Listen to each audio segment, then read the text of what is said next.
আজি মই ধেমাজি জিলাত আমাৰ দুখন পৌৰসভা চিলাপথাৰ আৰু ধেমাজি দুখনৰ কাম কাজৰ অলপ বুজ লৈছোঁ, পৰ্যালোচনা কৰিছোঁ। ধেমাজি চিলাপথাৰ পৌৰসভাতো মই গৈছিলোঁ, তাৰ কি কাম চলি আছে এইবিলাক বস্তু আমি চালোঁ।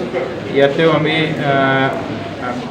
ইয়াৰ ধেমাজি পৌৰসভাৰ কাম কাজৰ পৰ্যালোচনা লগতে আমাৰ food and civil supply department আৰু আমাৰ কপাৰেশ্যন ডিপাৰ্টমেণ্ট এই তিনিখন বিভাগৰে আমি জিলা আয়ুক্তৰ কাৰ্যালয়ত এই বিষয়বিলাকৰ পৰ্যালোচনা কৰোঁ।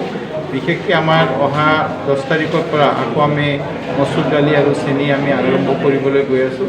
সেইবিলাকো আমাৰ আলোচনাৰ বস্তু আছিল। বিনামূলীয়া চাউল আমি প্ৰতিমাহে যিটো দি থাকোঁ 1 তাৰিখৰ পৰা 10 তাৰিখ। ধেমাজি জিলা ভাল পাৰফৰ্মেটোত কৰে।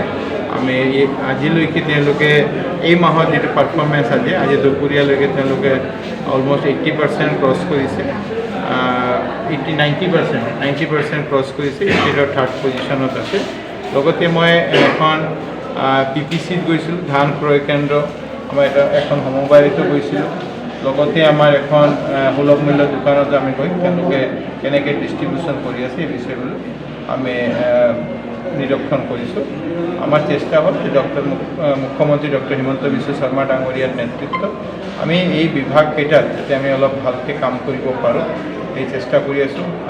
ফেয়াৰ প্ৰাইচ শ্বপৰ যিবিলাক সমস্যা আছিল সমস্যাবিলাক আগতে বহুতখিনি সমাধান ইতিমধ্যে কৰা হৈছে।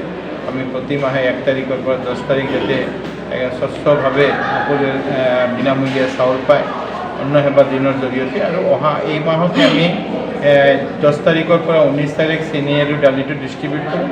কিন্তু অহা মাহৰ পৰা একেলগে চাউলৰ লগতে 3খন ইপ'জ দি বিনামূলীয়া চাউল, সুলভ মূল্য চেনি আৰু দালি আমি যাতে দিব পাৰোঁ সেই বিষয়ে আলোচনা কৰিম।